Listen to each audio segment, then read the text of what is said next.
Welcome, ladies and gentlemen, to another episode of the Friday Podcast. But this is a special one. A special one for many reasons.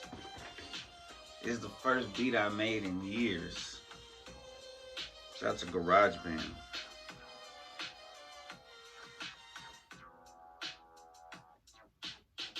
Yeah.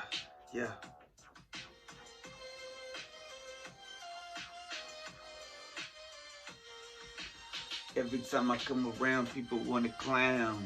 Like McDonald's, want to frown. But I came to turn it upside down. That's why I'm around. People want to talk shit. So I gotta pull the clip. You know what I'm saying? Welcome, ladies and gentlemen. Like I said before, to another episode. But today is special. Today is 420. For 2024, and it's one of those palladiums. I don't know what it's called. I'm not sure what it's called, but it's cool when the numbers evolve. They revolve, like, you know. So what's up, man? We survived the eclipse. You know, some of us, myself included, thought that some shit was gonna pop off. Thank God it didn't. I saw that little shadow flying. I don't know, I guess it could have been a plane, but it was pretty interesting. It was weird because it didn't look like no plane, man. It's not what it looked like to me. But I have no idea what it was. To me, it looked like just a shadow flying, like a bird, in between the clouds. But yeah, it's 420, so I like to smell this. This is a wick. If you don't use this and you just go directly straight to flame to flower, no bueno. Use this as an in-between. Cause then you don't need like gasoline and straight fire, and after years and years of smoking, it'll affect your throat. I mean, I had a deep voice, but I think smoking definitely had an effect as well.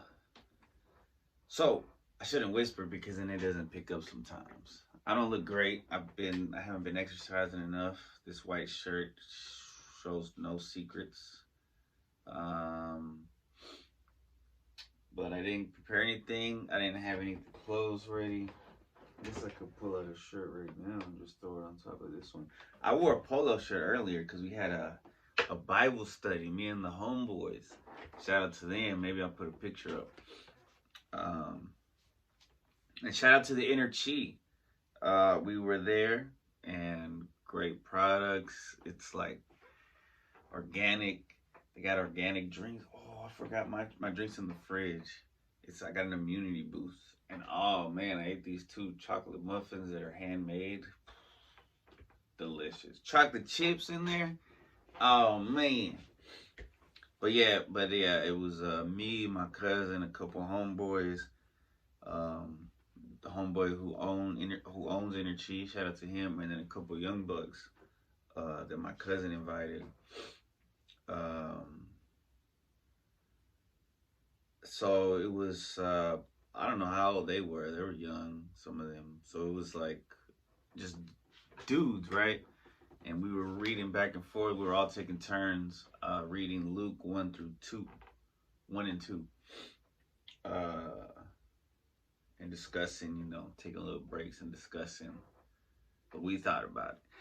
And I thought it was interesting because when I mean, this is like weird for 420, but I just to throw it in there, I thought it was interesting how all the names of the OGs were thrown in, like, hey yo, like this John is gonna be like continuation of David, King David, and then Jesus is gonna be the continuation of Jacob. And I mean, I'm maybe mixing those, but basically because both those babies were prophesied. So John the Baptist his mom was like 60, or his mom was old and she couldn't conceive, and God made it so. Zechariah, her husband, didn't believe, so he couldn't talk until John was born. Uh, it's funny because when we were reading my homeboy Juanito, shout out to Juanito, he made a joke because it was somebody gave him a tablet. Somebody gave Joseph a tablet because they're trying to Zechariah, because they're gonna name the baby Zechariah. But the mom was like, no, he's got to be John, and they're like, why John? There's nobody in your family named John. So they gave Zechariah a tablet because Zechariah couldn't speak until the baby was born because his doubt in God's ability. And then he wrote on the tablet, and he was like, what? They got tablets? They had tablets back then? But, it was obviously a different kind of tablet. Maybe because this is like a little tablet. Man, I got so much to talk about. And he said his name is John. But anyway, so it was fun.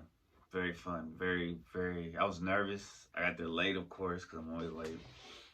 I try to be on time with the anxiety, the OCD. I got to shave. I got to everything, bro. It's weird.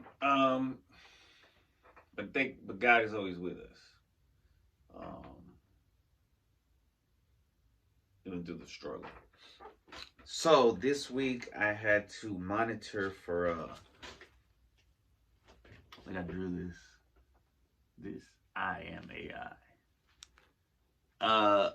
I bought these little paper notebooks, tab pads, because it was STAR testing week. And with STAR testing, they took away your phone, right?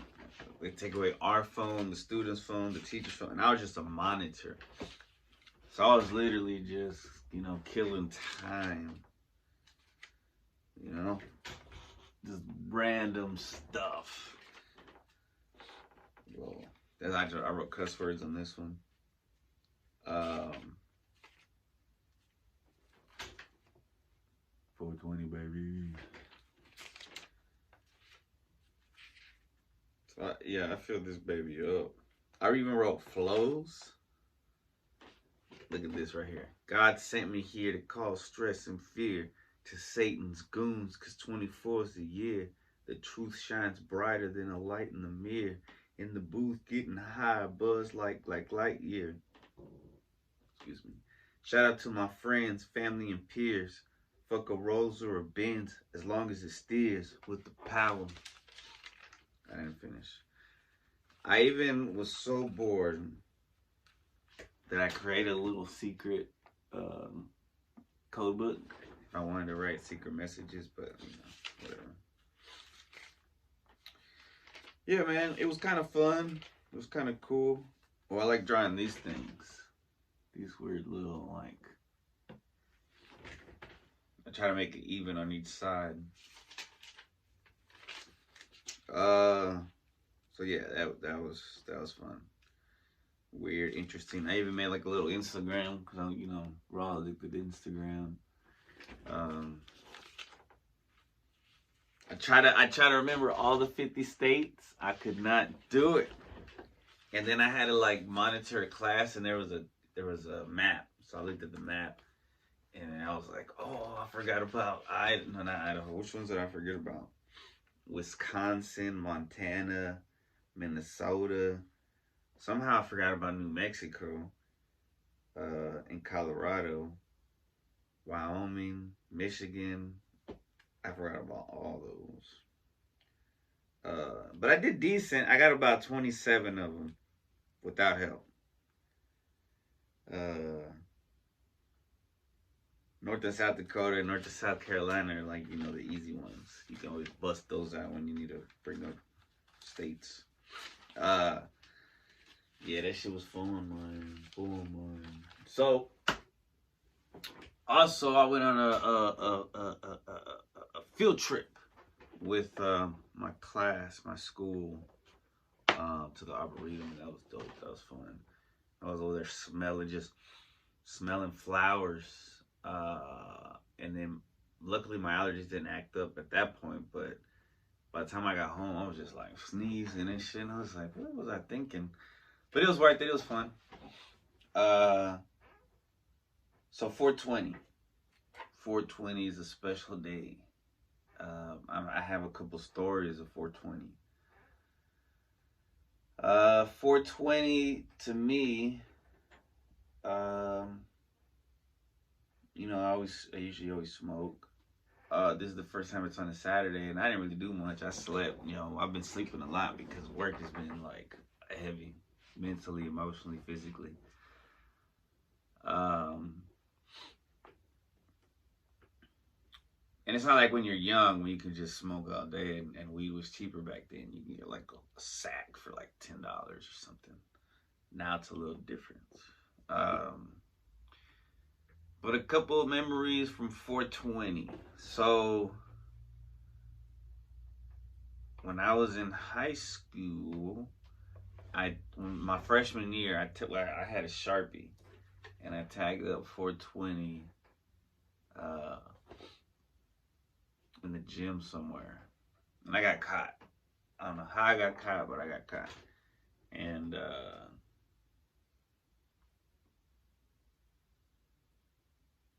it made me think because there's this kid because when I was monitoring, I took a I took a lunch break and somebody sent a kid to the restroom, right? Because you're supposed to monitor and even check who's going to the restroom.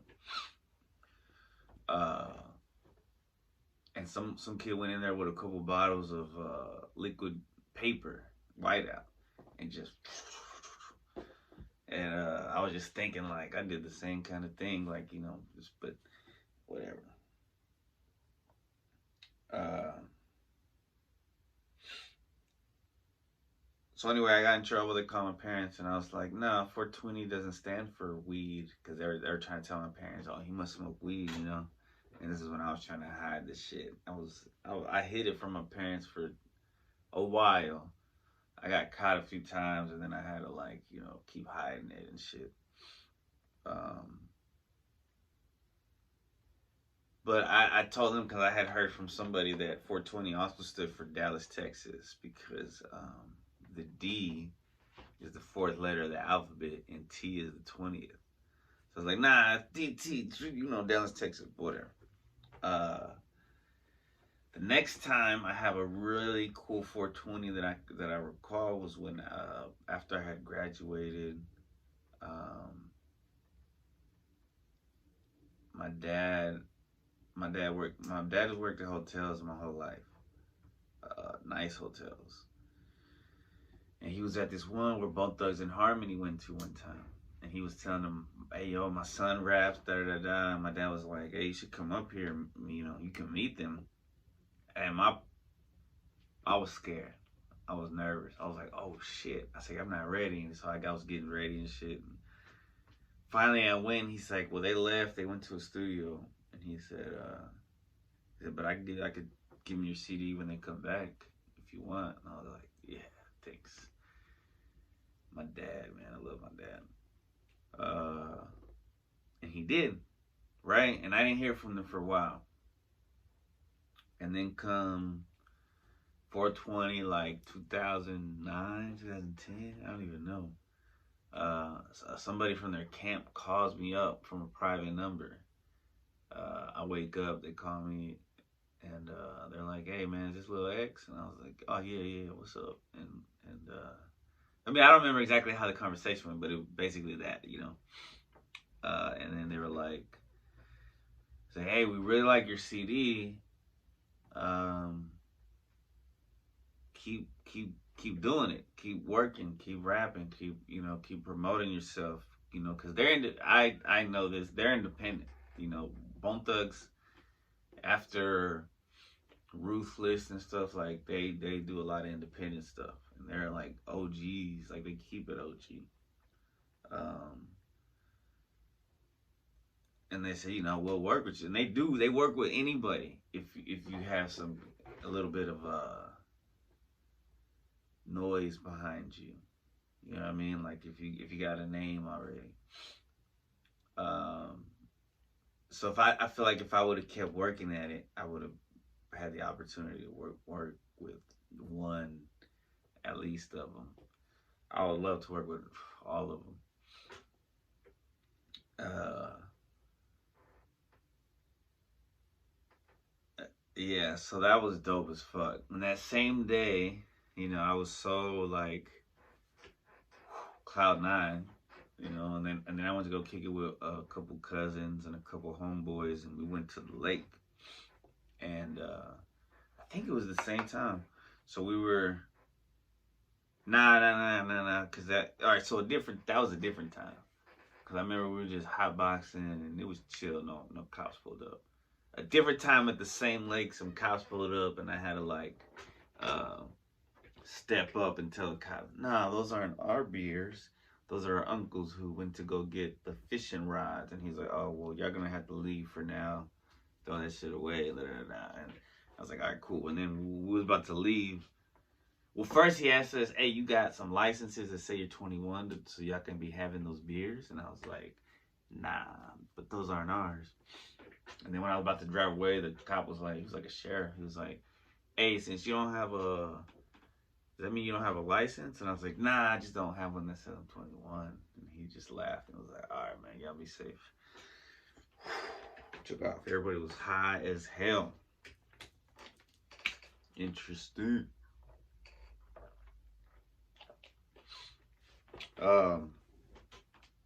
It's my cousin's dad's birthday, so because his mom is my cousin. So shout out to Big Ed. Big Eduardo. Yeah, so I just looked up some of the history because I remember they used to tell us that 420, the origin of 420 was some kids in California that they would always meet after school at 420 and smoke. And apparently there's these dudes. I'll read it on Anxiety News because I have it on the computer. For now, I'm gonna take a break. And 420 for about 4 minutes and 20 seconds. And then I'll return with some more badass shit. Stuff. 420, man, what it do? I'ma get higher than the motherfucking crew. Man, what it do? Higher than motherfucking blimp. Too higher than an airplane. That was lame. Can't breathe, no air to the brain. No stuff here. No puff here. Man, I didn't even talk about that. That didn't happen last time. The raid. Puffy got raided. Oh man, I talked about it on another podcast. Two guys, a girl on a podcast. All right, we'll be right back, ladies and gentlemen.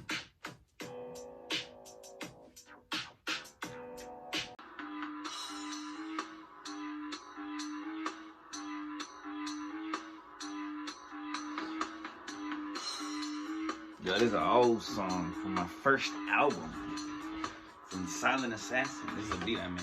Mob is so deep, make the mob look little. G-Land, Texas, we all stay trill. Even at church, I bring the steel. I need protection, they want me killed. I'm touching down for the men on love. Happy I'm alive and the man above. Haters wanna hate, but they all just envy. 6 feet deep, well, they wanna see me and hate me too, so I can't complain. You grew with us, about to bust a train.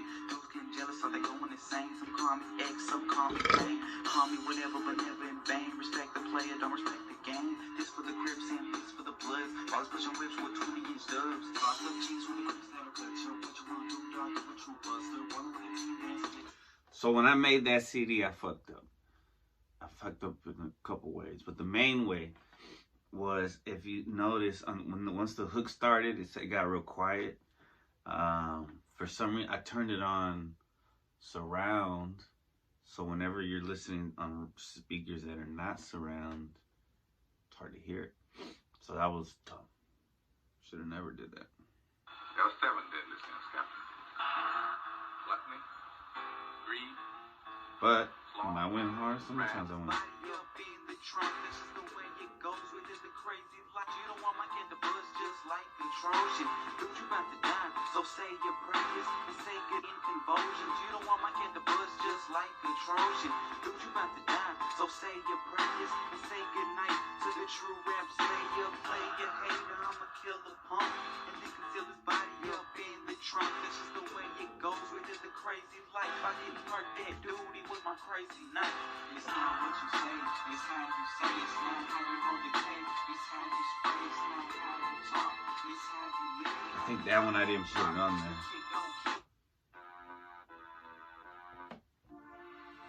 Yeah, ain't busy. Oh, This is an X production. bro, everybody's dissing everybody now. I was looking for. I have a song where I diss Lil Wayne specifically, but on this album, I think I have it where I diss.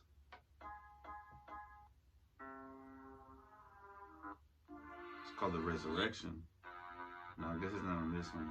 It's on another one. 8 in honor of 420. Yep. Yep. Okay. Throw till next week. Oh. Okay. I don't know the words. Wow.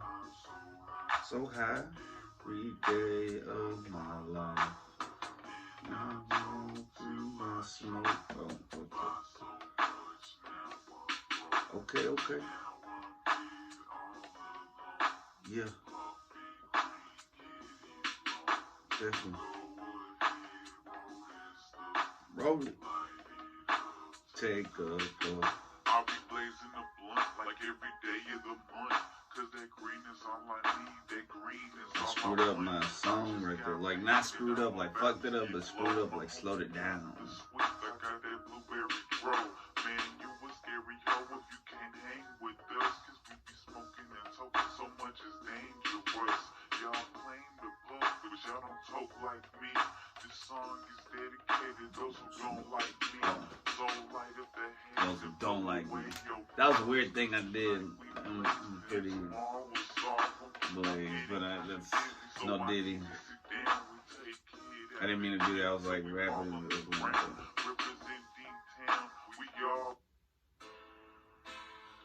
Alright, anyway.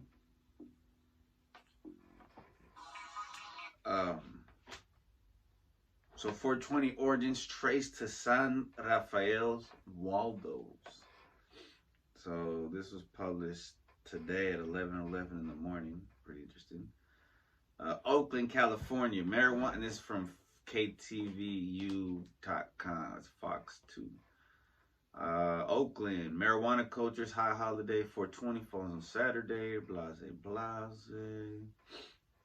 So the origins stem from a group of 5. A group of 5.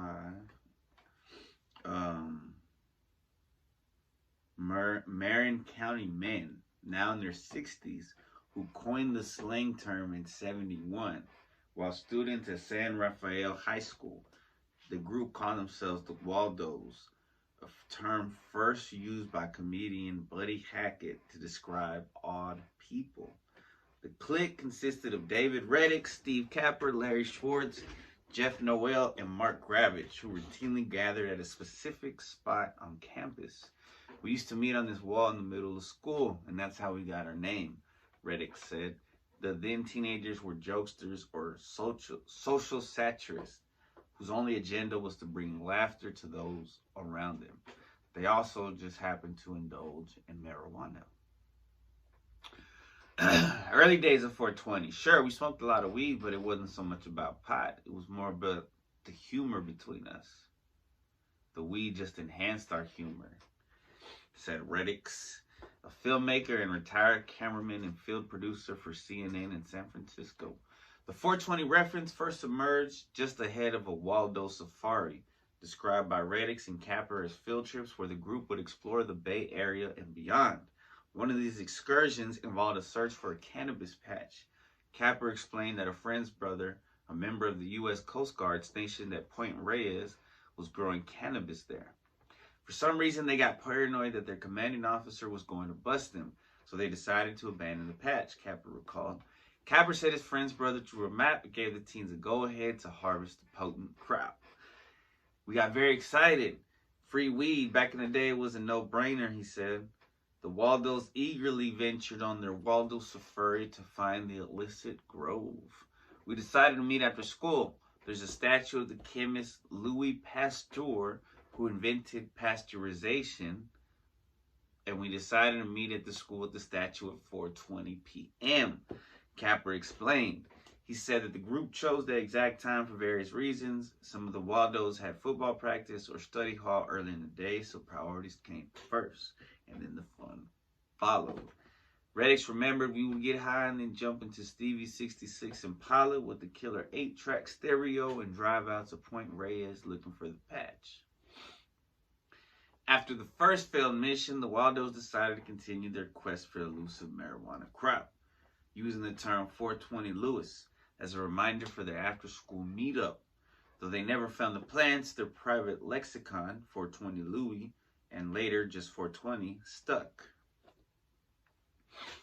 We had a term for marijuana that our parents wouldn't know, or the cops wouldn't know, the teachers wouldn't know, said Reddick, so we use it as a secret code, 420. One of the most widespread falsities about the origins of 420 was that it was a police code for being caught with marijuana, which the group flatly refutes. The Waldos used the low-key code exclusively to signal meeting up after school to get high. The group had to keep their activities discreet as marijuana use at the time was illegal and carried stiff penalties. Under the 1970 Controlled Substances Act, marijuana was classified as a Schedule I substance, where it has remained ever since, indicating a high potential for abuse, according to the DEA. When we were driving around smoking, looking for it, buying it, people forgot how horrible illegally it was. You could be seen in your car chiefing and you go to prison for years, said Capper. We were constantly looking over our shoulders, constant paranoia. There were no dispensaries back then, as widely seen across California now, after the state legalized recreational marijuana use in 2016. In those days, the Waldos got their cannabis from acquaintances or dealers. You never knew what kind of weed or what the THC percentage was, so every single time you smoked, it was Russian roulette. It's not what Russian roulette is. This is Russian roulette. Joke Capper, who said back then purchasing weed was a gamble. Sometimes it's pretty astonishing. So, it goes mainstream. The 420 code was exclusively used among the group, but the slang trickled outside the Waldos through their connections and ties to the rock band Grateful Dead and the Deadhead community, who adopted the code. Backstage, where I was getting high with guys like David Crosby, Phil Lesh, Terry Haggerty, it started filtering through the Deadheads and the Roadies, recalled Reddix, whose brother was good friends with Lesh, the Grateful Dead bass player. Then it became kind of viral before the internet. The term further blossomed into popularity. In the early 1990s, Steve Bloom, a reporter for the cannabis-focused High Times magazine, was at a Grateful Dead show in Oakland when he was handed a flyer urging people to meet at 420 on 420 for 420 in Marin County at the Bolinas Ridge Sunset Spot on Mount Tamalpais. Reddick said the High Times published this information in the magazine, and the group has documentation of that, along with postmarked letters exchanged between the Waldos discussing 420 in the 70s. The Waldos said there is no denying that they are creators of the phrase. So there you go. The mystery is solved. It says we were the Forrest Gump of weed.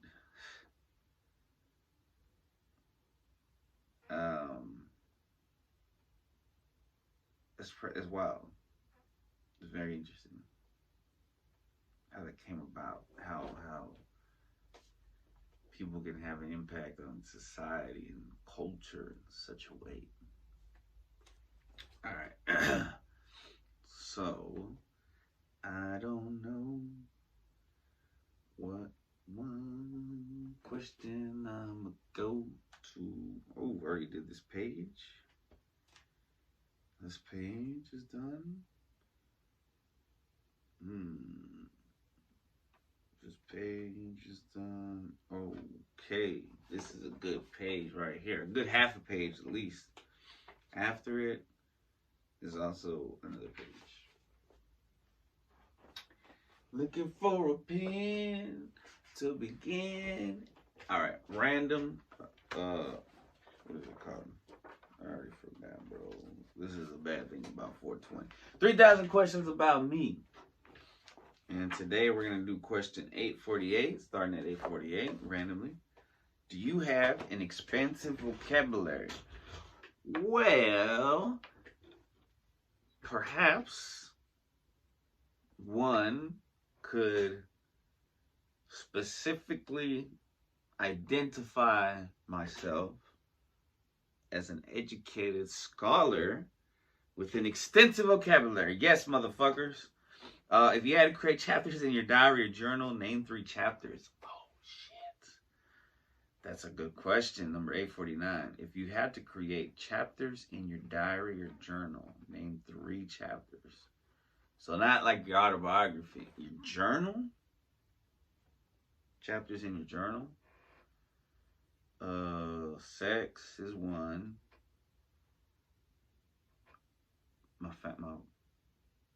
My computer just went to sleep right when I said that. Family is another. Weird to say those back to back. Sex, family, friends. If we're going to talk about journals. All right, so what do you do when you want to get out of your own head? I'm in my head too much. Usually I smoke. It's 420, baby. That's fucking scary. But it's not a ghost. That's because I took this book off and I moved those books around and shit. Alright, but I give a good answer. I give a better answer. What I really do to get out of my own head, I pray. Jehovah God, please be with me at this moment of time, as you always have been and continue to be with me for all of time. In Jesus Christ's name, amen. Because that was pretty scary. I'm home alone and it's nighttime. What's the funniest movie you've ever seen?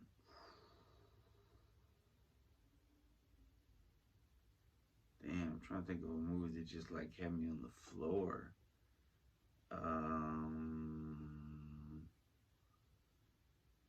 What's an old school hilarious movie?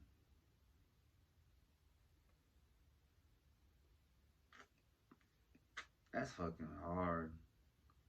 I mean, movies are funny, but the funniest fucking movie, bro? I mean, it's gotta be Liar Liar's up there, right? I mean, just my personal opinion from what I've seen. Yeah, that's what it's asking. Liar Liar.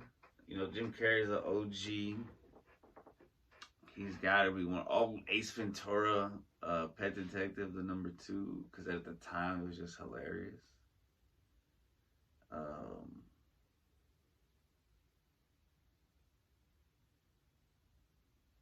Yeah, I didn't really get Monty Python. I mean, I watched it. I had a white friend. Shout out to white people.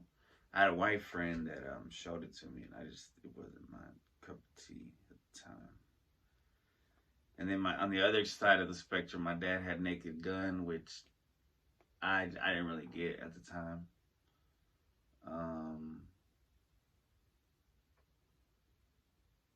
And then when I was a kid, movies weren't really funny, right? There was like a whole, Rugrats had a whole message and stuff, and Power Rangers was like serious and shit, and Pokemon was fucking serious. 8 Mile was dramatic, funny movie. Friday. See, I had to go down the list. Friday is a funny fucking movie. Friday's one of the funniest movies I've ever seen. Have you ever been called a troublemaker? If so, by who? Definitely.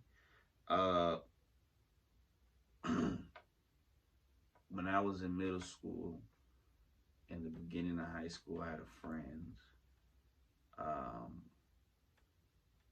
I won't say his name, but I got him into trouble a couple times, or he got in trouble because of me. And I know his mom said I was a troublemaker. And I was. I was at the time.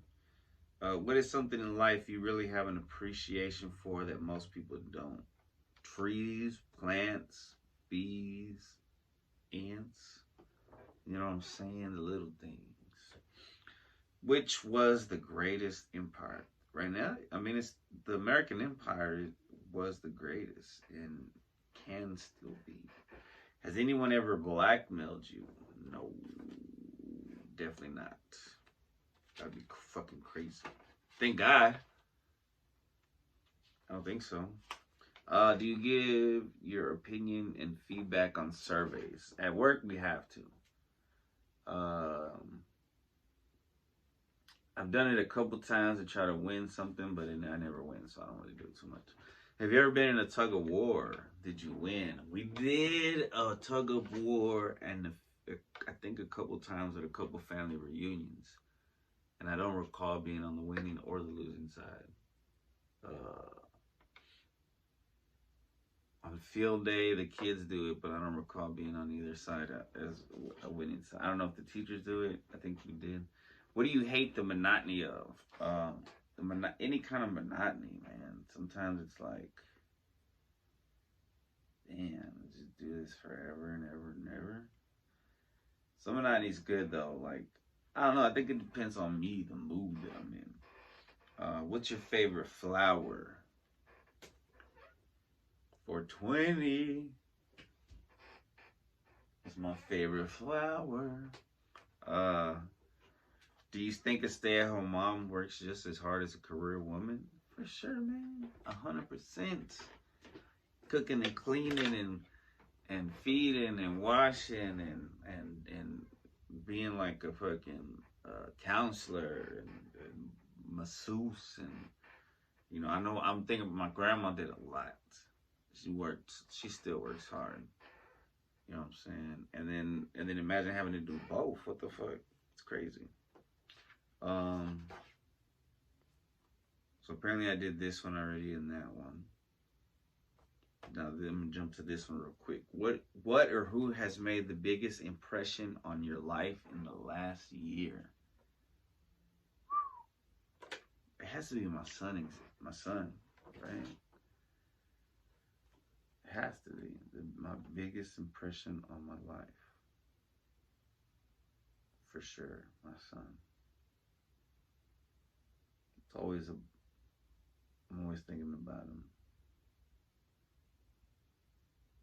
Man, I've had to grow and I've had to understand that he's grown.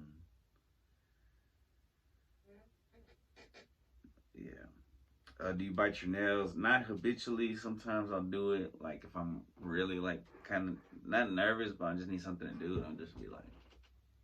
But I'm not a big nail biter. How do you feel about nepotism?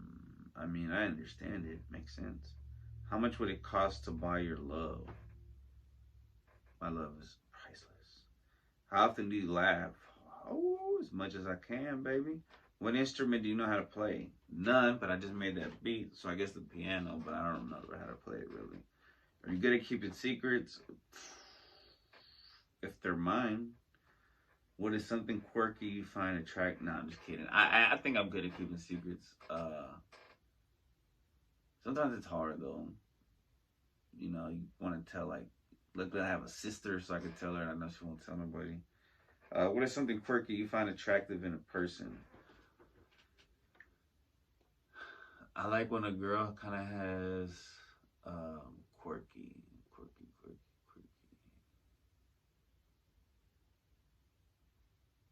I mean, when girls are quirky, period, it's pretty cute, but something quirky when you find attractive in a person, not on a person, in a person.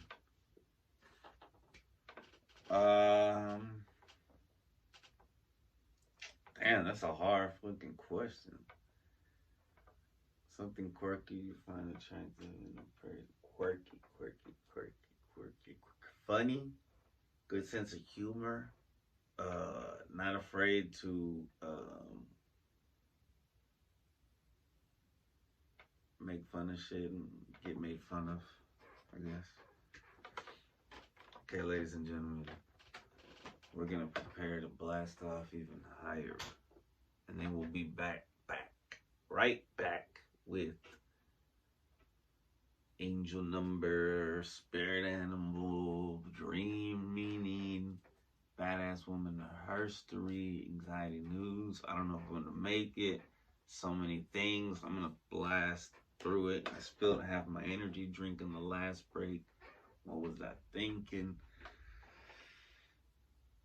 I could do this. Si se puede. Be right back. Si se puede.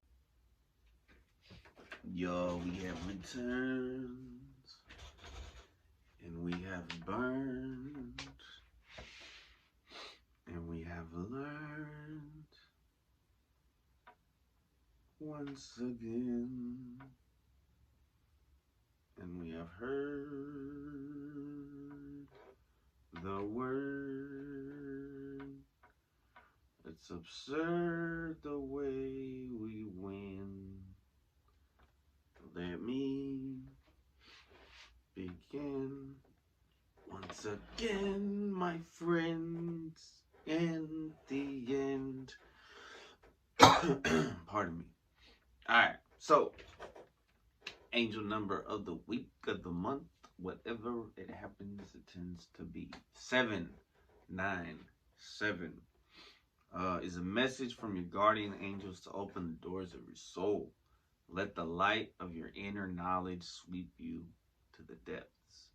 It means you should embrace the soul wisdom, trust yourself, and follow your inner guidance. It also means you should be patient, kind, and flexible in your endeavors.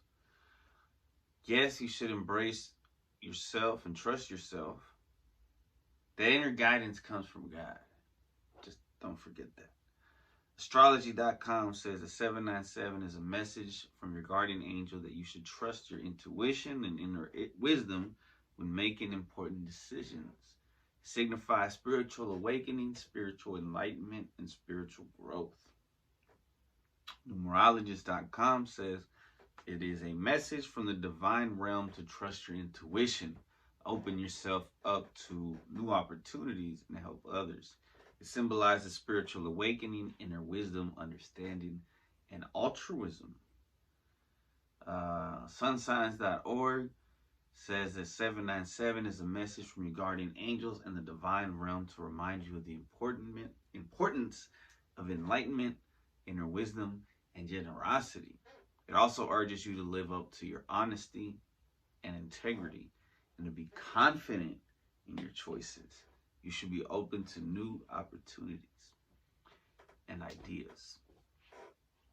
Angelnumber.org says that it is a message from your guardian angel to help you prepare for a transition period of change and growth.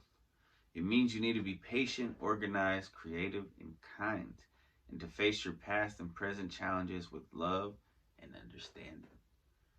BettyDreams.com, that's BETTY Dreams, says the 797 angel number meaning can be a sign to focus on balance.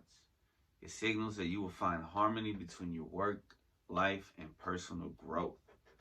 Awesome. Mastering this balance leads to a happier, more productive professional life. Lastly, the presence of angel number 797 indicates a learning curve. I guess it's you get a little bit of a leeway from God. It's like I'm a little slow. Gospiritually.com, that's GOSPIRITUALLY.com, says it is a message from your spirit guide to awaken your soul to eternal happiness. It combines the energies of 7, which is spiritual awakening, intuition, and inner wisdom, and 9, which is spiritual growth, enlightenment, and completion. Not bad at all.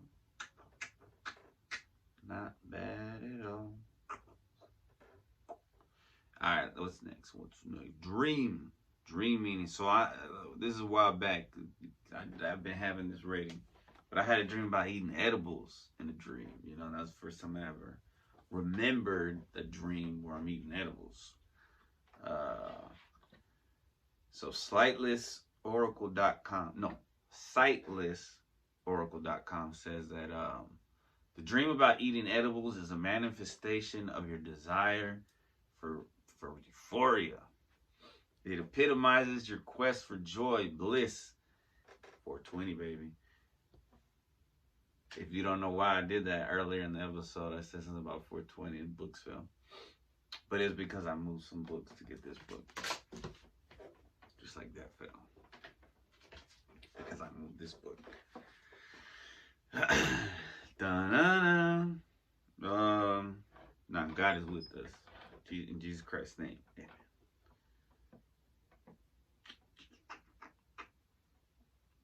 It epitomizes your quest for joy, bliss, and an overwhelming sense of well-being. In your dream, the act of consuming edibles represents your pursuit of pleasure and a carefree state of mind. AuntyFlow.com. Shout out to AuntyFlow.com because we use this website all the time. Aunty, AUNTYFLO.com. The dream reveals feelings of guilt and commitment is needed. Dreaming of marijuana or cannabis, 420, is the omen of delusion, fear of facing reality and hardships. I had to keep it 100, man. I had to show both sides of the coin. That's why I put this one on there. Refuge in an imaginary world. Loss of contact with reality. Running from responsibility, avoidance, retreat, isolation, cowardice, losing self-confidence. Now, I've had moments of that. You know, I think we've all had those moments. But then on the same website, it says to use marijuana or cannabis or roll a joint in your dream suggests you are moving towards a positive spiritual experience. So to use marijuana, that's using marijuana is eating the edible, right? So it's just realizing that we cannot. Maybe it's like a reminder that you cannot run away from responsibility, and cowardice is not the answer. Dreammap.io. That's DREAMAPP.io. Says the presence of marijuana in a dream may symbolize a need for stress relief or a desire for a more carefree and laid-back lifestyle. And I knew that was the case because work is stressful a lot of times. It could also represent, I didn't finish that one. Food can represent emotional nourishment. So eating in dreams sometimes symbolizes a need to feed certain emotions or parts of yourself. So if you're feeding yourself with, weed, or like a weed brownie or whatever it was, I'm trying to make myself super happy, obviously. And the meaning of that is deep into the roots. Deep. We're not getting into this. Today's 420. We're not getting into that deep shit, man. You know what I'm saying? Smoke some, bitch. Alright, so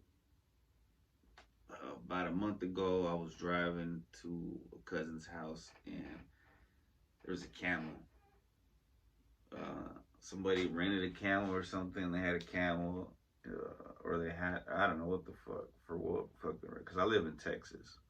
There's no reason why somebody should own a camel in Texas.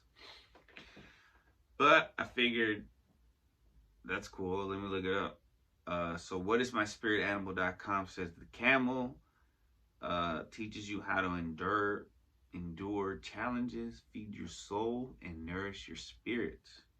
Spiritanimals and says that about the spiritual.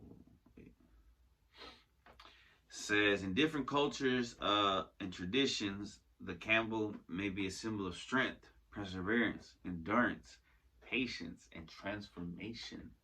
It is also associated with the desert, the sun, and desert animals. It says the desert god, but there's no desert god. God is the God of all. RichardALois.com says, camel symbolism in dreams can have a strong positive or negative meaning depending on the person's circumstances. Just got a text message as far as looking at the camera that way.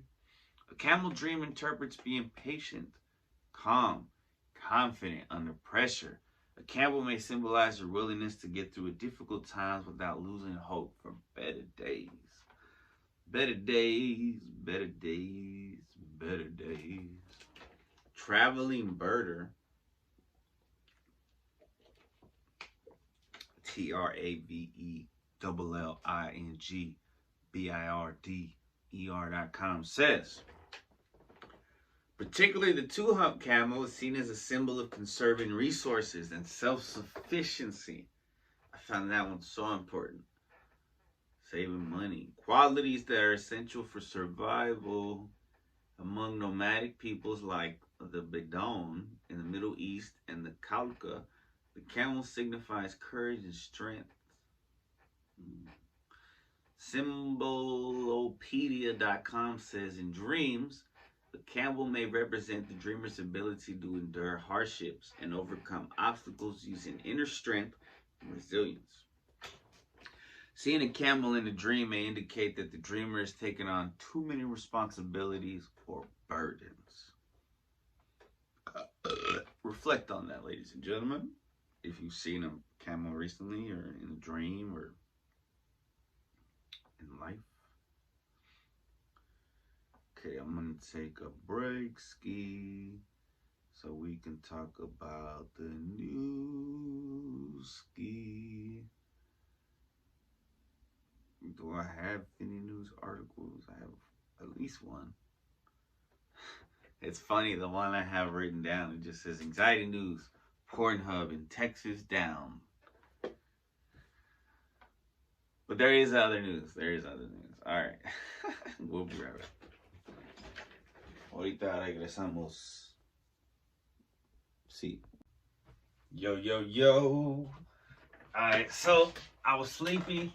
I went to sleep, woke up, did a bunch of stuff, and now I'm back. So we're going to call this 420 weekend, ladies and gentlemen. And right now we're going to do anxiety news. I ran out of V8 energy drinks, so I've been drinking coffee. And the coffee is so acidic that it does something to me. I don't know what it does. It's not always great. Anyway, so anxiety news, something cool. Let's do some cool stuff to calm our anxiety. So April 2024, it has a full moon, and it's called a pink moon, but it's not what you think. So following its blockbuster role as part of the total, this is from usatoday.com. Following its blockbuster role as part of the total solar eclipse in early April, the moon, shout out to the moon, thank you God for making the moon. Shout out to God, really. Will make another notable appearance in the sky over the next few days. This time, the full pink moon will rise in the evening sky Tuesday. So maybe tomorrow if I get this out on time. Or maybe today. But bearing some unforeseen atmospheric phenomena such as wildfire smoke, the moon won't actually appear pink to our eyes. So does it sometimes? The moon should be its usual golden color near the horizon and fade to a bright white as it glides overhead, according to the Old Farmer's Almanac. That's still being published. The full moon in April instead gets its name from one of the earliest widespread flowers of spring. Here's what to know. Let's see. So for millennia, people across the world, including Native Americans, named the months after nature's cues. Each full moon has its own name. according to NASA, the Maine farmers, Maine as in MA, the state, Farmers Almanac. That's one another state that I didn't remember when I was trying to remember a bunch of states. Began publishing Native American names for full moons in the 1930s, and these names are now widely known and used. The full moon in April is known as the pink moon, named after the herb moss pink, also known as creeping phlox, moss phlox, or mountain phlox. That's PH. This is a plant native to the eastern USA, and this is the one that is one of the earliest widespread flowers of spring. Creeping phlox thrives in sandy or rocky soils, and it is often used as ground cover, the Farmer's Almanac said. NASA said other names for the moon include the sprouting grass moon, the egg moon, and among coastal tribes of North America, the fish moon, because this was when the shad swam upstream to spawn. So this is the pink, aka the fish, aka the egg, aka grass moon.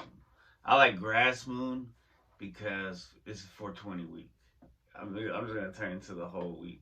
You know what I'm saying? Because it started on, and then 420 was the first day of Taurus. So shout out to you if you're a Taurus. I'm looking at my calendar. Interesting. All right. Some more news. So we survived the eclipse. Speaking of the eclipse, because I thought, some shit was going to pop off. Thank God it didn't. I already talked about the little shadow I saw. All right. So I thought this was already passed, but apparently the House just passed a vote to ban TikTok unless the Chinese owner ByteDance sells to an American company. This is from Business Insider. The House voted in favor of a bill that could result in an American ban on TikTok. The bill would force TikTok owner to sell. So I don't know. I get it and I don't get it.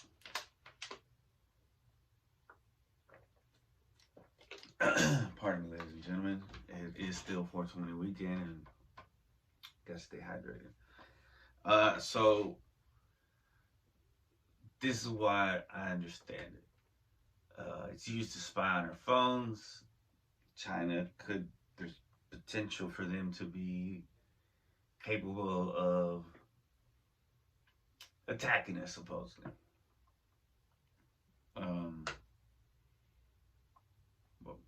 Here's the bottle. Now on the other side, TikTok is also the only one that's not controlled by our government. Therefore, maybe there's more information on it allowed than would be on Instagram or Facebook.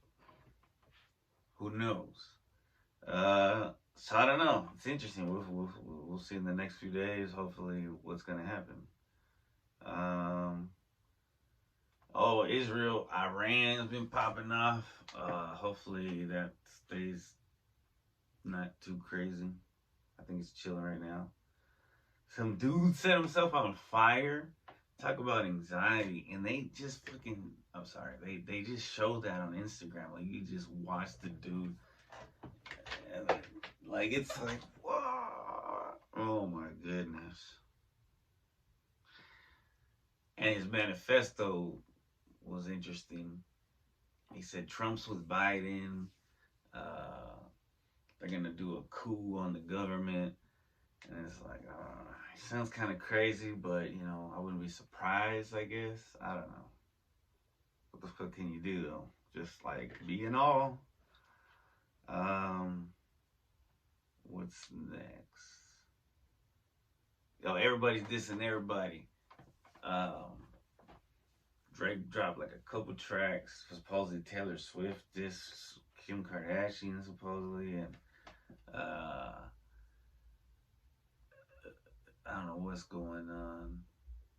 To me, it seems like distractions, but it seems like, all right, well, everybody's taking shots now, so it's time to take shots. I don't know. It's funny.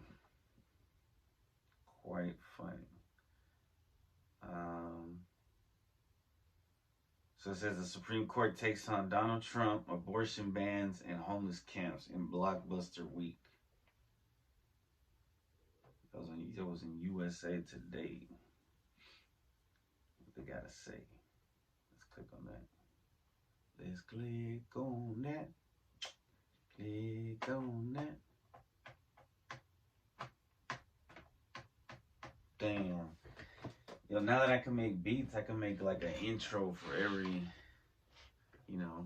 But now I gotta figure out how to export it. Figure it out. It can't be too hard. Oh, is it a video? No, it's not.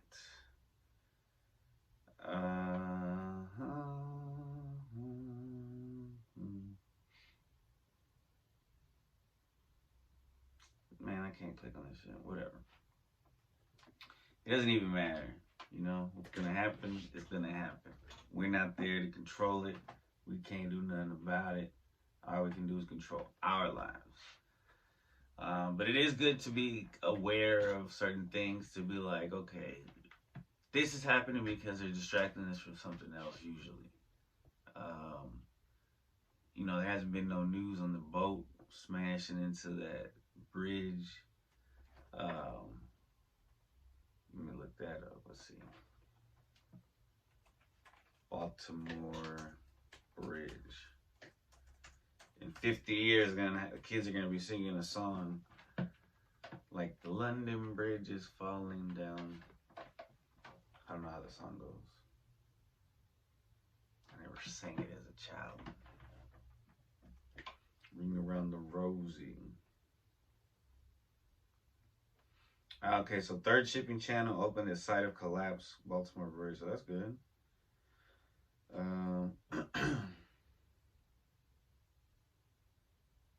Body of fourth victim recovered as feds start looking into who might be responsible for destroying the bridge that 30,000 Marylanders relied on every day and clogging the channel vital to the local economy.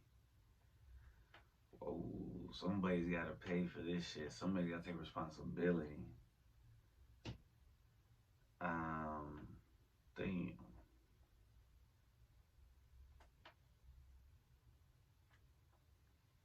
Francis Scott Key Bridge. Who is that? Francis Scott Key. Francis Scott Key. Oh. I wrote too fast. Francis Scott Key. Who was he? And let me go back.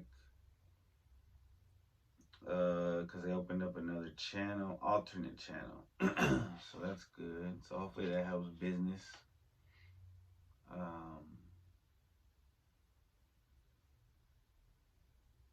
The newest temporary route for boats to navigate clear of the wreckage will allow for limited access for commercially essential vessels. Officials said during an update. Essential, that word is interesting because they were throwing that word essential businesses, you know what I mean, during the pandemic.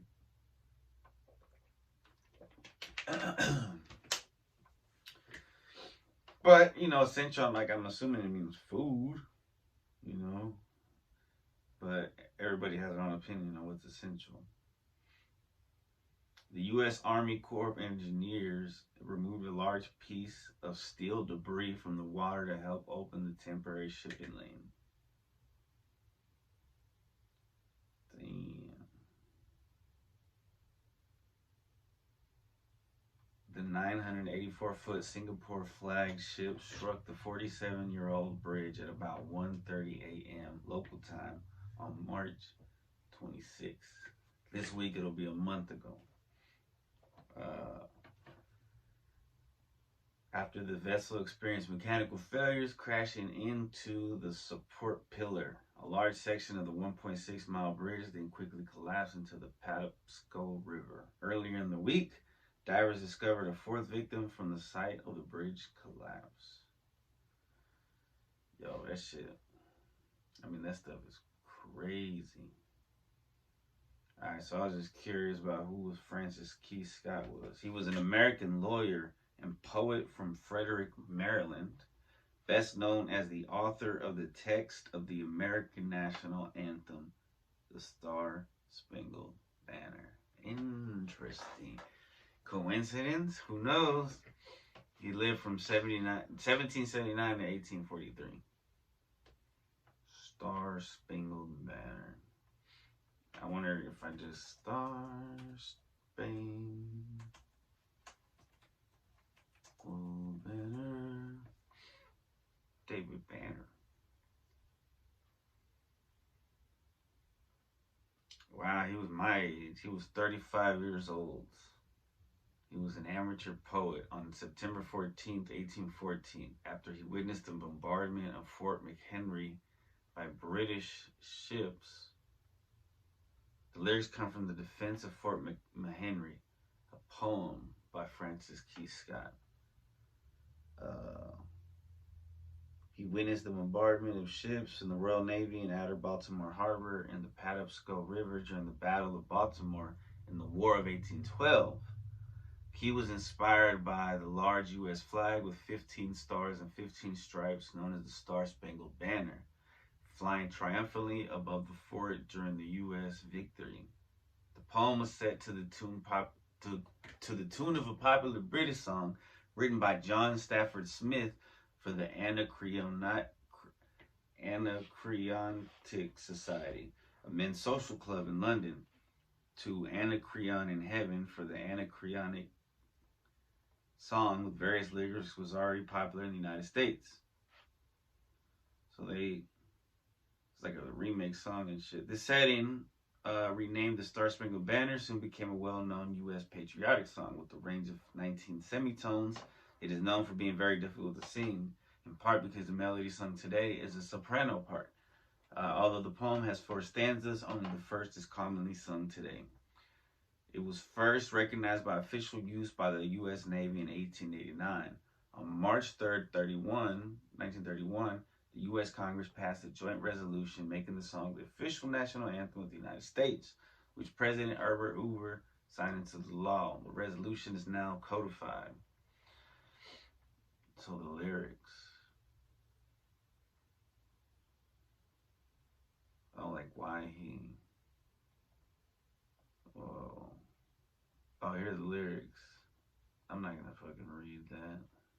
Not right now. No offense, Francis Key Scott, but they fucked up your bridge, and I don't know why. And that's pretty much it. Other than that, I mean, peace, love, and happiness, ladies and gentlemen. I'll see y'all next time on Anxiety News. Doo-doo-doo-doo-doo. Anxiety News with Christopher Chaos. Damn, just thinking that I should review the movie based on 420, but whatever. I had all these segments set up before I realized that it's gonna come out, or that I was gonna record on 420 weekend. Anyway, let's all go to the movies. Hopefully they don't sue me.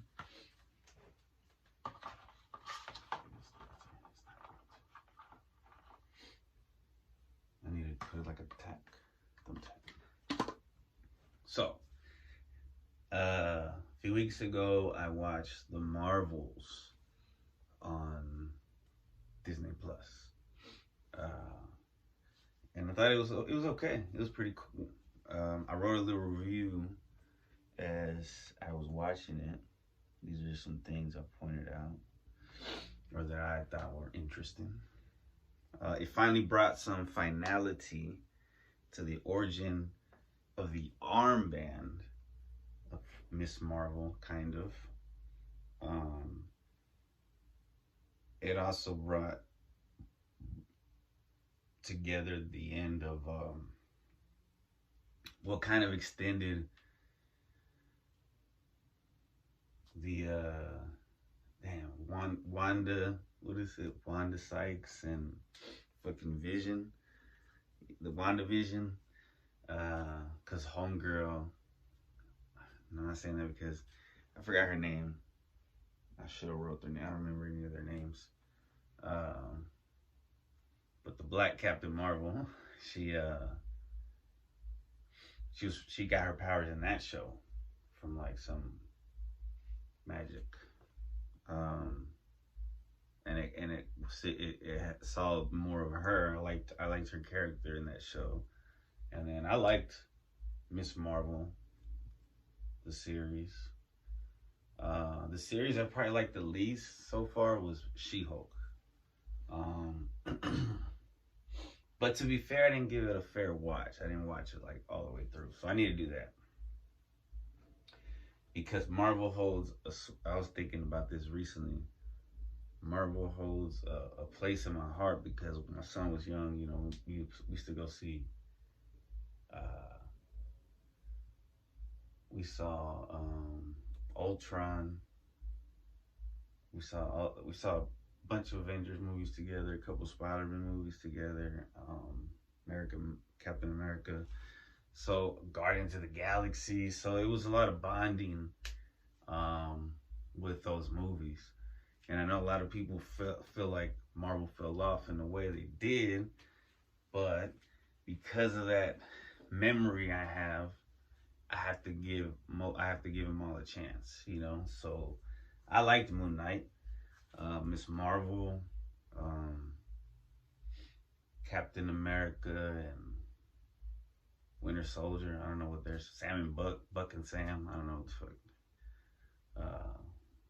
their show was called. Ant-Man was okay. I thought it was decent. Ant-Man 3, you know. I went to go see Ant-Man 1 with my son. You know, it's got a special place in my heart. So even though, yeah, it might not like hold its, I still see like, oh, it's continuing that story. So I like it. I understand why people don't like it, and that's why that's a preface for Miss Marvel. So the Kree was a surprise to me, some spoilers. It was kind of sad, the fate of the Skrulls, ever since Secret Wars I forgot, I almost blacked that shit. Man, Secret Wars was pretty whack. They had, for no reason, spoilers, they killed Maria. I think that was her name, that S.H.I.E.L.D. character. Man, I need to clean this mirror. Hey. They killed her, and then they could have did so much better with the secret fucking, what was it? Secret Wars? Secret Invasion. I thought this was corny when the main villain saw the main character. She said, you. I thought that was whack. And I gotta look into Oh Captain, My Captain, because I don't know what that was, but Miss Marvel's pretty funny. I like that she's the because her and Miles Morales are cool in comic books together, because they're like from that same, I mean, they interact, so I don't know if they're from the same run. I know he's from another universe that combined into this universe, whatever. It also seemed like the Kree was ruled by AI. I already forgot what I meant by that. I even put a question mark. And then some bonuses. So like they add some more bonuses because the Hawkeye show was pretty cool. I like that show. I didn't really get into the Marvel Netflix series, so I'm interested to see how they're gonna do Daredevil, because I liked how they showed the street style, the mafia, the not Frank Castle. What was his name? The big dude that fought Hawkeye. And I drink a lot of coffee. Sorry. So Hawkeye's daughter's in it. That's cool. They're kind of setting up for a young Avengers, so that's kind of exciting to me. The Beast from X-Men was really, really, really, really cool, because that just brings in the X-Men universe. That's the official, you know, now they did it first. So it's not. We thought it was gonna be the Deadpool one, right? That's gonna be the first one. That's what I thought to get into to combine the universes, but it was Captain Marvel, the Marvels. So I think people are gonna hate on it. I understand. There's a lot of whack stuff, remakes, but Miss Marvel, these are all original characters. So, and I liked Captain Marvel because it was set in the 90s, so it had like Blockbuster and stuff like that. I thought it was decent. The cat being the reason why Samuel Jackson lost his eye. I thought that was kind of whack, but so yeah, I mean, I wouldn't give this movie 5 stars, but I definitely give it at least 3. It's a solid movie. It's cool. Love y'all. Let's all go to the movies. Hopefully they don't sue me.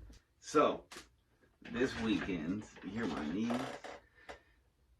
It's been a busy weekend of sleeping and getting caught up. Oh man, I just put that on. I just got off of work a few hours ago. Let's see, I got off work about 4:30.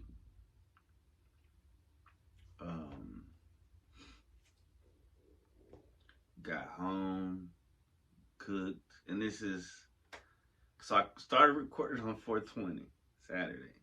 Then I recorded a couple parts on Sunday, yesterday, on 4:21, and then now it's 4:22:24, and I'm gonna wrap up. But you know that's how I go. In the spirit of 4:20. So I'm gonna do Badass Woman in her story. So yeah, I had to make sure I got home. I cooked. I need to make another Alpod Cooks for the other channel.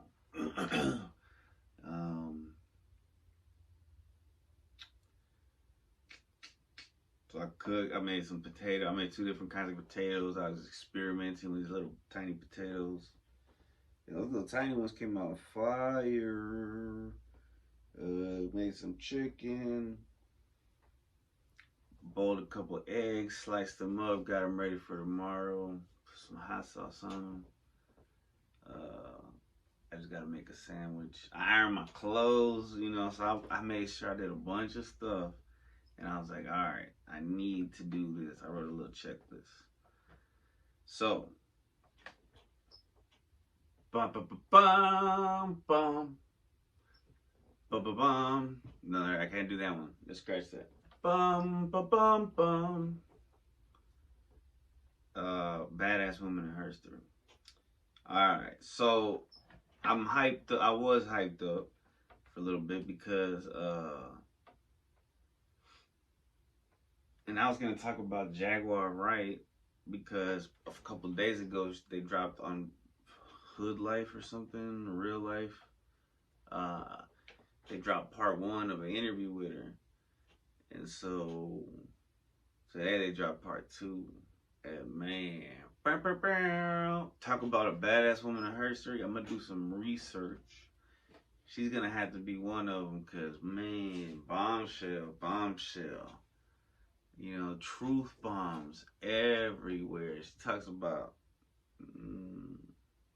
Jay-Z, Beyonce, like just saying shit that they did. Will Smith.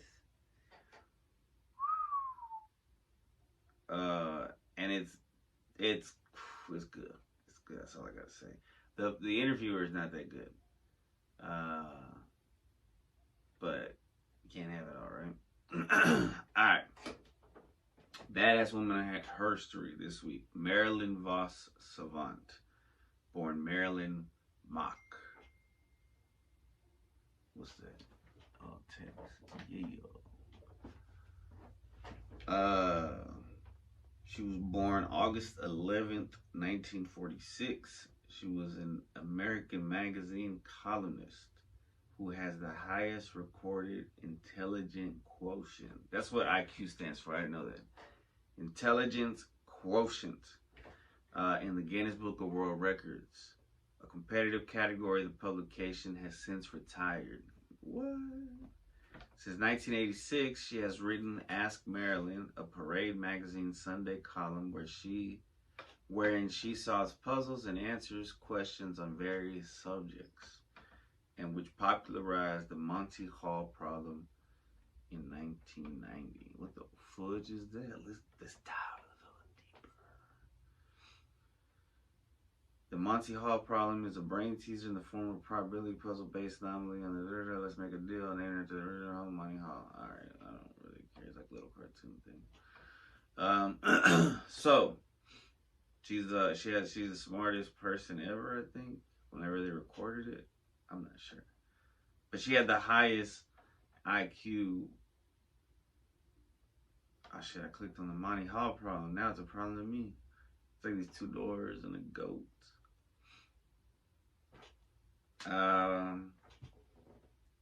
Let's see. So she was born August 11th, 46. We said that in St. Louis, Missouri. Shout out to the STL at 314. To parents Joseph Mach 10 or Match and Marina Voss Savant.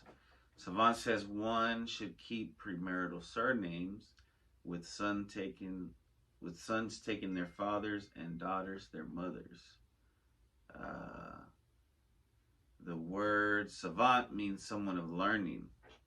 Appears twice in her family. Her grandmother's name was Savant. Her grandfather's Voss Savant. She is of Italian, Czech, Slovak, German, and Austrian ancestry. Being descended from the physicist and philosopher Ernst Mach. Oh, so she's in her bloodline is smart.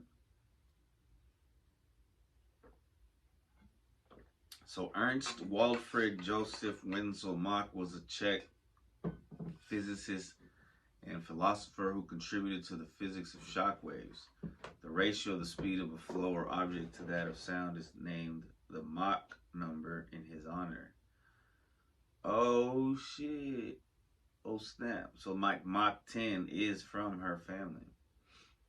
Because of this dude. Wow. If I get that wrong, please correct me, but I think that's what I understood. As a teenager, Savant worked in her father's general store and wrote for local newspapers using pseudonyms. She married at 16 and divorced 10 years later. Her second marriage ended when she was 35. My age. What's up? She went to Merrimack Community College and studied philosophy at Washington University in St. Louis, but quit 2 years later to help with the family investment business. Savant moved to New York City. Hey, I'm sorry for the lighting. I'm gonna invest in some lighting.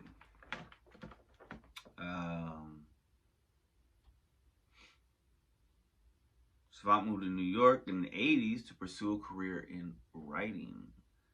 Before starting Ask Marilyn, she wrote the Omni IQ quiz contest for Omni, which included intelligent quotient IQ quizzes and expositions on intelligence and its testing.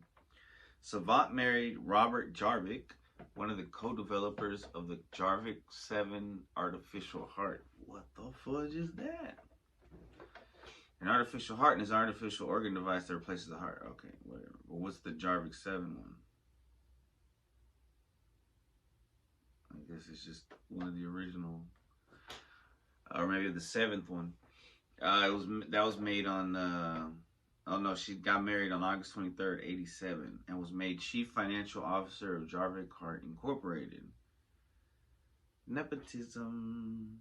She has served on the board of directors of the National Council on Economic Education, on the advisory boards of the National Association for Gifted Children, and the National Women's History Museum. Man, that's what's up. Woman, that's what's up. And is a fellow of the Committee for Skeptical Inquiry. Interesting, what is that? program within the U.S. nonprofit organization Center for Inquiry, which seeks to promote scientific inquiry. Okay. Toastmasters International named her one of the five outstanding speakers of 1999. And in 2003, she was awarded an honorary Doctor of Letters degree from the College of New Jersey. Yo, shout out to Redman. Man, I got some Q-tips. My ears itching. Jersey. Alright. Rise to fame and IQ score. Savant was listed in the Guinness Book of World Records under highest IQ from 85 to 89. Established in 89. Entered the Guinness Book of World Records Hall of Fame in 88. Guinness retired the highest IQ category 90 after concluding IQ tests were too unreliable to designate a single record holder. The listing drew nationwide attention.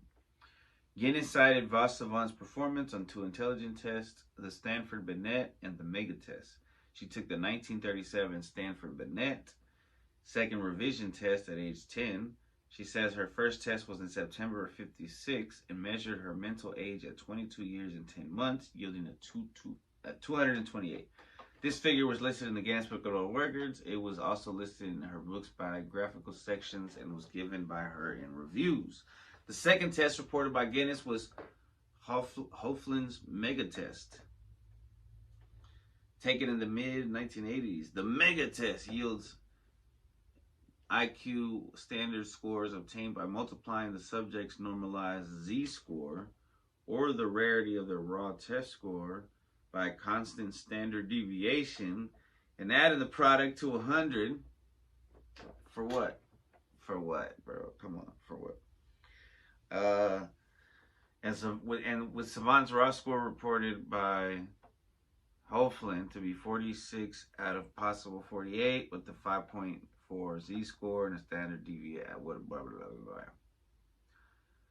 Yeah, the Mega Test has been criticized, thank you, by professional psychologists as improperly designed and scored. Nothing short of number pulverization. Yo, I don't know what that means, but it sounds fucking perfect. That was number pulverization. Like, what was this point of that shit? Fuck the Mega Test. It's all about the Stanford Binet. I mean, but I think they stopped that shit too. Oh, the 5th edition was released in 2003. They need to do a new one. It's been 20 years. Savant sees IQ tests as measurements of a variety of mental abilities and thinks intelligence entails so many factors that attempts to measure it are useless. Real shit. So she's humble. I mean, yeah, you gotta be. Because if they give you this number and then you fail that question, it's like,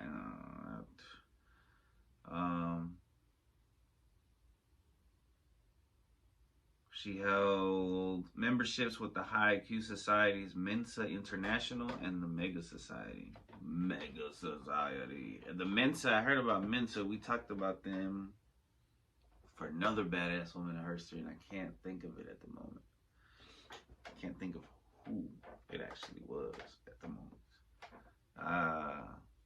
So Ask Marilyn, her column. Following her listing in the 86 Guinness Book of World Records, I used to love that shit. Parade ran a profile.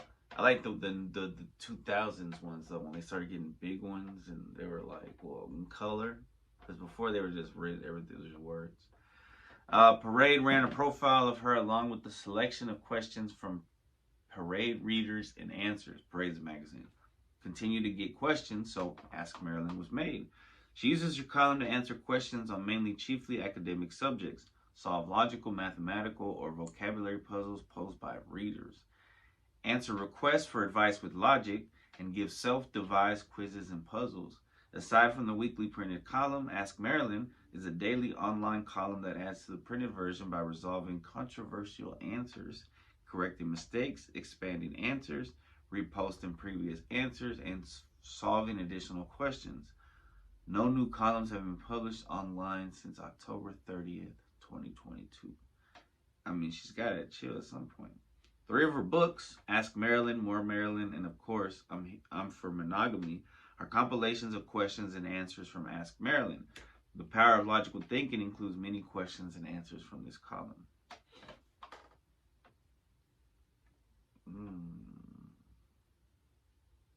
So he has more than 4 books. Okay, I don't really care about the Monty Hall problem, but if you do, look into that. The 2 boys problem. Okay, so these are problems. I don't ferment the theorem. So she was dope because she was smart. Smart as fudge. And there's these math problems of probability, and I don't like any of that. But anyway, I thought she was cool. Marilyn Vos Savant. Shout out to her. She's still alive. I wonder what she's doing right now. Let's look her up. Marilyn Vos Savant. And then we're gonna do the freestyle. I'm gonna probably try to freestyle to the beat that I made the other day. I hate how I look in this fucking shirt, man. My titties are all fucking. Wish I had a 6-pack, but I don't fucking work out enough. I really look that kind of looks like a little bit. Okay, all right. She was very pretty in her day. I mean, not that it matters. I'm just pointing that out. Yeah.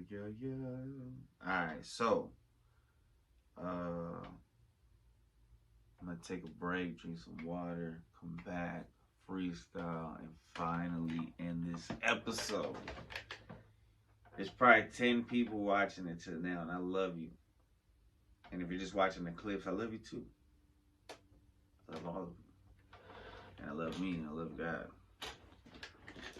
Ahorita regresamos. I mean, I don't look too bad when I stand to the side like that. That's how I'm gonna.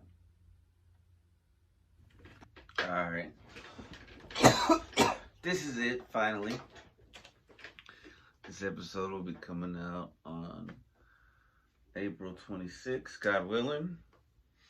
After the full moon. I don't know, maybe I'll post it up early.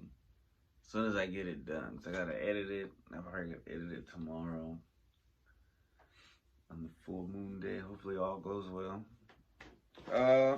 So the other day, as I talked about earlier, if you watched the whole episode, I was monitoring for the STAR test. So they took away our phones. So I bought these little, these really cool little paper tablets. And amongst the 2 days, I wrote a couple verses and a hook, kind of. So I'm gonna read them in order. Here goes nothing. I mean, it's freestyle a week, month, whatever. Alright. Living life like Sun Tzu. Calculating attacks. Yeah, we got guns too. With my cousin is lack. I'm addicted to caffeine, weed, and pretty women. If life is but a dream, why I fiend for sinning? Even though I know that my soul is hidden amongst the tragedies, casually smoking and sipping, numbing myself to emotions, cause I hate the commotion of when I'm pissed or depressed. If only I could stay calm, unlike the bone in my chest. Boom, that's one right there. Whoo, I like that one. I gotta save it. I gotta put it somewhere. Save, because it's a tiny little piece of paper. That's not the next one. The next one. God sent me here to cause stress and fear to Satan's goons. Because 24 is the year. The truth shines brighter than the light in the mirror. In the booth getting higher. Buzz like Lightyear. Shout out to my friends, family, and peers. Fuck a Rolls or a Benz, as long as it steers with the power. Because you know, power steering, but I didn't finish. Alright, so this one is a hook I wrote on the second day, and it's there's a song by the Chainsmokers. It's called Sick Boy. And he goes like, he's like, I'm from the east side of America. That's all I know. So in that, I did because I'm from South, man. I said, I'm from the South side of America, where we down the ride when they stare at you, where we getting high is my character, and we getting fly, it ain't fair to you. I'm from the South side of America, where we down the ride when they stare at you, where we be getting high is my character, or where we getting high is our character, and we getting fly, it ain't fair for you. I fucked it up right there. I'm from the South side of America, where we down the ride when they stare at you, where we getting high as a character, and we getting fly, it ain't fair for y'all. Ladies and gentlemen, that's episode 142 of the Friday Podcast. I started on April 20th, 2024. Wrapped up shooting on April 22nd, 2024. Let's see when it gets out. You know what I'm saying? Shout out to the Inner Chi. Check that place out if you guys like organic, natural, immunity drinks, muffins, bowls of. I haven't tried it. I need to go and try the whole menu eventually. Shout out to the Bible. Shout out to everybody. I love y'all. Peace. See y'all next time, ladies and gentlemen. Smoke some.